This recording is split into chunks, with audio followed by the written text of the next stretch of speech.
लोकसभा सभापती ओम बिर्ला यांच्या पुढारपणाखाला Goa CPA zone 7 परिषद आयोजित करतात. या कार्यावळीत लोकसभा, राज्यसभा आणि हेर राज्यांचे सभापती वांटेकार जातले, अशें मुख्यमंत्री डॉ. प्रमोद सावंत हांणी सांगले. या परिषदेत विकसित भारत घडोवपा खातीर तरणाट्याची भूमिका सयत महत्वाच्या चर्चेचेर भर दितले. मुख्यमंत्री प्रमोद सावंत हांणी सगळ्या प्रतिनिधींक उमेदीन येवकार दिलो आणि कार्यावळीक यश मेळोवन दिवपाची इच्छा उक्तायली. दर्यादेगेवयल्या वाठारांचेर आणि खारफुटींचेर परिणाम करपी प्रश्न चर्चेचो भाग आसतलो अशें मुख्यमंत्र्यान स्पश्ट केले आणि संसदीय चर्चे वांगडाच पर्यावरण संवर्धनाच्या महत्वाचेर भर दिलो.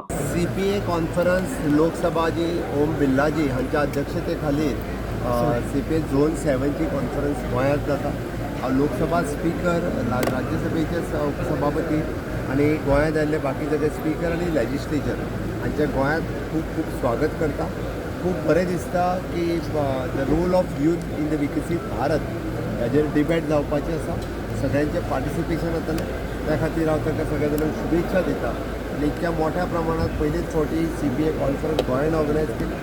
आमचे स्पीकर बाब गणेश गांवकर हांकांय बी हांव खूब खूब अभिनंदन करता की तांच्यांनी ही गोंयांत घडोवन हाडली. त्या बद्दल हांव तांचें अभिनंदन. सर सांगलेलें की कोस्टल एरिया आणि मँग्रोव्ह हाचेर सुद्धा सेव डिस्कशन करपाचें म्हणून पण हांगा गोंयचे मातशे mangrove save All the coastal problems is always discussed in this type of. Okay. पण Yeah. त्याचा मँग्रोव्ह